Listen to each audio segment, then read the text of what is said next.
Welcome to the Life of a Marketer podcast. Today's guest is a very interesting person, X. He is actually right now sitting in Ukraine, where his wife is from, as we're recording this. So this is super interesting. It should be a super interesting and exciting podcast. X, as usual, I'm going to allow you to introduce yourself. Tell us about who you are and what you do. Thank you. I'm glad to be here, Jared. And yeah, so real quick, I guess, I'm X Wong, and I'm the founder of Essence of Email, which is an email marketing agency that specializes in e-commerce. I've been running the agency for a little over a decade now. We also have a sister brand called The Better Creative that's focused purely on email design, whereas the main agency, Essence of Email, is focused holistically on helping direct to consumer as well as B2B e-commerce brands really execute their strategies around their email marketing and SMS marketing channels. Because while email is perhaps not the sexiest marketing channel out there, it is very reliable. It's very resilient to changes in the marketplace and has been a very productive channel for many years. So yeah, that's a little bit about me and kind of what we do. Awesome. Awesome. Thanks for sharing that.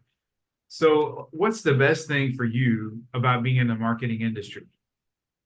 Yeah, so for me, I think, I really feel like I have the creative side and the analytical side.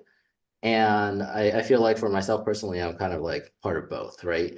And when you're in the marketing industry, you really get a chance to, and sometimes be forced to actually exercise both parts, the right brain and the left brain, right? So you got to look at the web analytics, you got to analyze the numbers to formulate the strategy. But at the same time, if you only do that, you won't be the most successful. You have to understand the creative, the design, the human emotions and motivations, and then all those elements that come into play as well. So I think for me, it's like a combination of being able to really expand and not just be analytical all the time or just be creative all the time, but rather do both.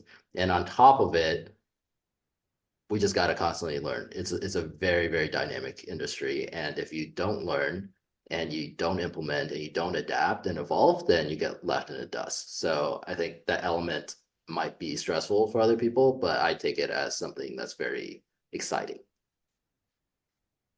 Yeah, me too. I think that's there's very few people that are able to do both, and in these days in marketing, you have to be both. You have to be creative and you have to be analytical too. So that's one of the interesting parts of it.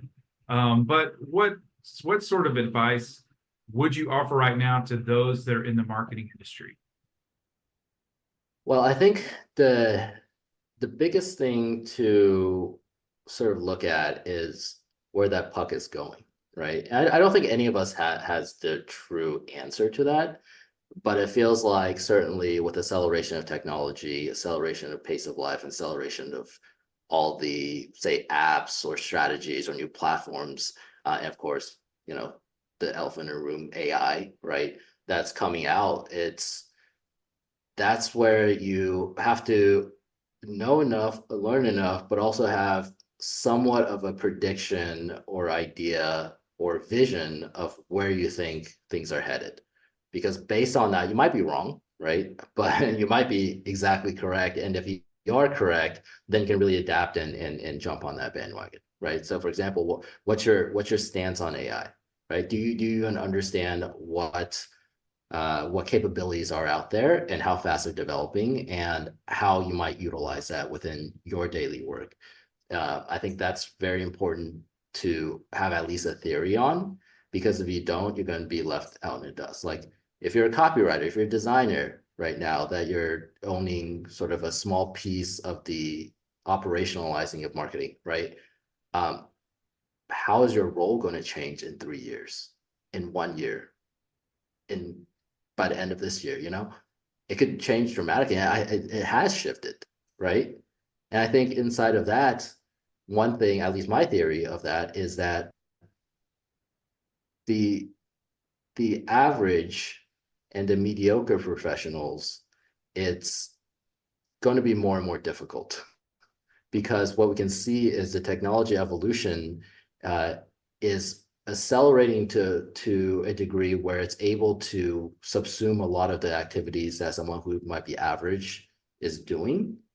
But the technology is going to have a real hard time getting that highest 20% of performance, right? So I think like inside of just like having that theory of where things are going, to succeed in the industry, I would focus on getting really, really good, right? Because if you get really, really good, I think it's going to be extremely difficult to replace you, but also your value is going to be that much more because you're going to be in the handful of people who can do things that the tech cannot do. And the tech needs those people to be able to move things forward. Yeah, I also think that if you can maybe learn to force AI to be better, if you can learn how to use the technology to and improve it and have techniques, also that's going to set you apart as well. I don't know. What do you think about that? Yeah, I so far from what I've seen, it's been more of a force multiplier and more of a driver of efficiency than a complete replacement in many cases. Definitely. There are some cases where it's like, yeah, I think that can pretty much replace that small portion of the job role.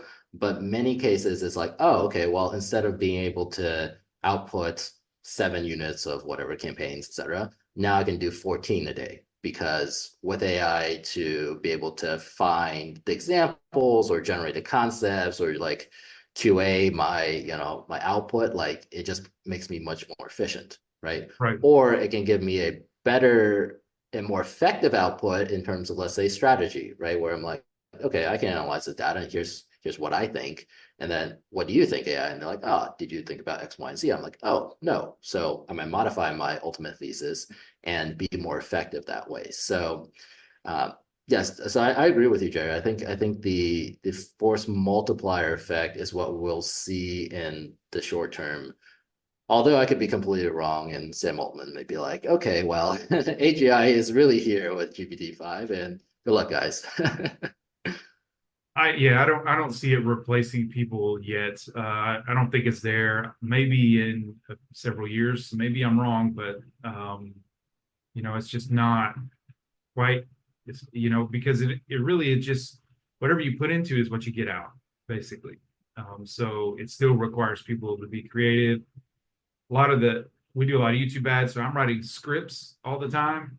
And sometimes the Chat GPT script does well, but most of the time I think the ones that I've been writing are outperforming it. Uh, or maybe I add in elements of AI in the script, but generally it's my idea.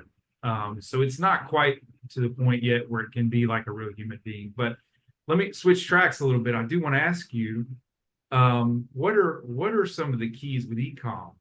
What are the keys to email marketing with ecom? Just in general, give me a couple of in your opinion. I know I'm asking this question off the cuff, but what are some big keys for those that are running ecom campaigns and they want to do email marketing? What are some big keys for you? Yeah, so I would say, first of all, many of the brands are at least tangentially aware of the importance of email, right, in my space. Now, if you're not, I would like to let you know email is quite important in terms of your revenue driving mix because it varies, but we've seen anywhere between 20 to upwards on over 50% of your total revenue coming from email SMS channels, right? So it's not something you can really neglect. If you haven't been doing a great job on email, actually that's good news because you have a lot of upside to still capture, right? If you run your business and you mostly have done Facebook ads, Google Shopping, and maybe like you're really good on social media, right? Then great. And you haven't touched emails, like great, like you can capture quite a lot of revenue from there. And I think the key element here is it's better to have a how to say it? It's crawl, walk, run, right? So if you're just crawling, it's better to get to walking before trying to like get the Rolls Royce of the program, right? So a lot of times when we're looking at a program for a client, we're like, okay, well, hear about 300 things that you're missing, or, like that we really just want to get up running for you in the first 3 months, right? And just by doing that, and it's not like the fanciest, the most segmented, right?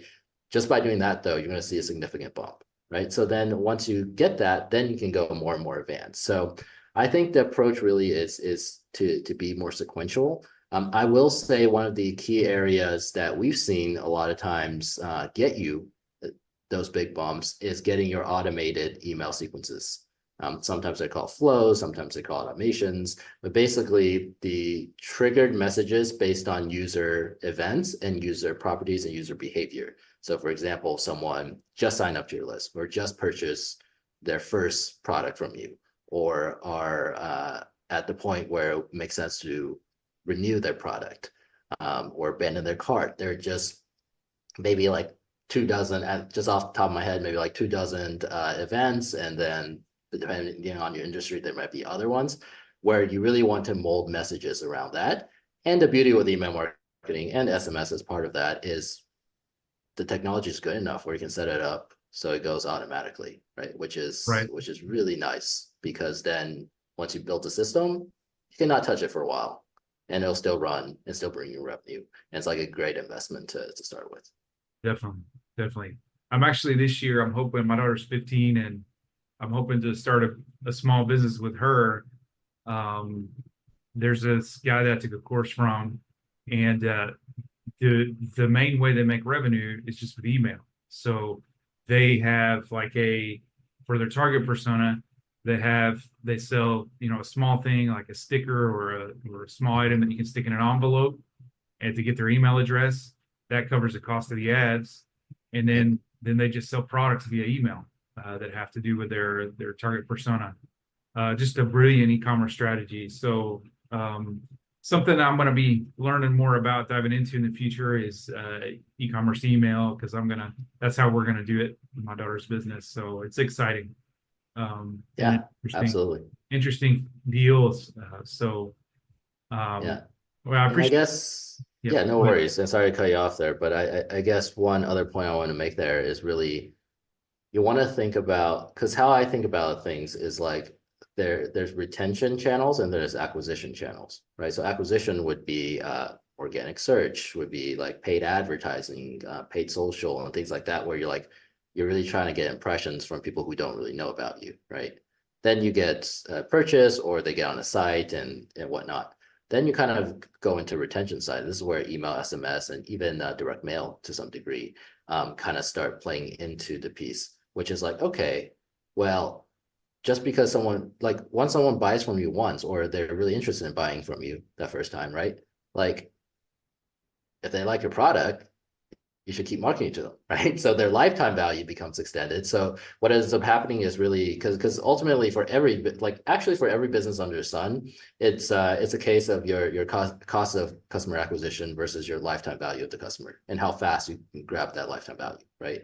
So a lot of times, if you get your retention piece dialed in very well with email, SMS, direct mail, whatnot, uh, it actually allows you to accelerate the growth of your business a lot more, because now, instead of being able to only spend $1 to acquire a customer on the front end, now you can spend like $5, because on your back end, because of your retention Hmm. efforts, you're able to produce a lot more revenue on the back end with each customer. So I think they really play into each other, but I think there's a lot of attention in how do I get my customers? How do I get my customers? And sometimes there's not as much emphasis placed on how do I keep them? How do I grow them? How do I get them to refer other people? How do I get them to buy more? So that's the piece I like and enjoy, and have been working in for a while. Yeah, that's an awesome niche. That's an awesome niche. Changing gears just a little bit. What are some other successful people in marketing like yourself that you'd like to acknowledge that you think should be on the podcast? Yeah, absolutely. I would say off the top of my head, I mean, I'd probably have like 50, 100 people off the top of my head, right? But I really enjoy the content that Taylor Holiday puts out. He is the founder director over at Common Thread, which is I guess they do a lot of different channels these days, but they were primarily doing paid advertising, also for e-commerce brands.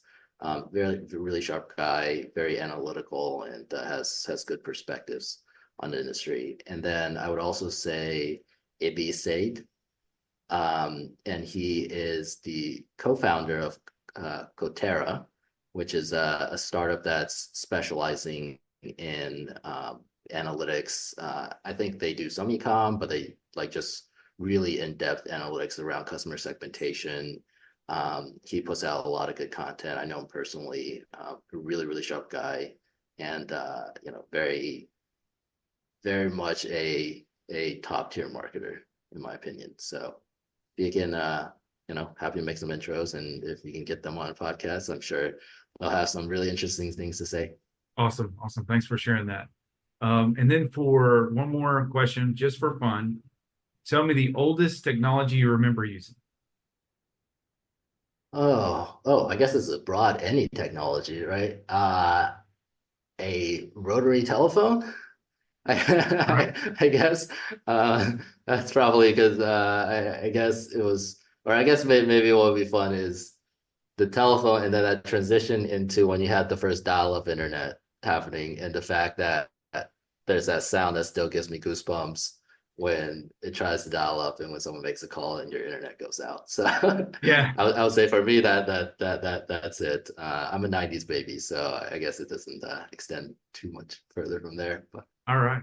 All right. Awesome. We've had both of those answers before. Yeah, definitely though. Remember the whole, the phone jack and the cord and the modem, and then hoping no one will interrupt your session with a phone call. Yeah, yeah. definitely remember that. Yeah, awesome. Awesome. Well, we keep our podcast short, X. Thank you for being on, everybody. You can catch the Life of a Marketer podcast on Tuesdays and Thursdays at 11 something. We don't release it right on the hour because everybody does that. We don't want to do that. You can catch us. We stream it on social media, so you can catch us on Facebook or LinkedIn or etc. You can also subscribe to our YouTube channel, the Life of a Marketer podcast.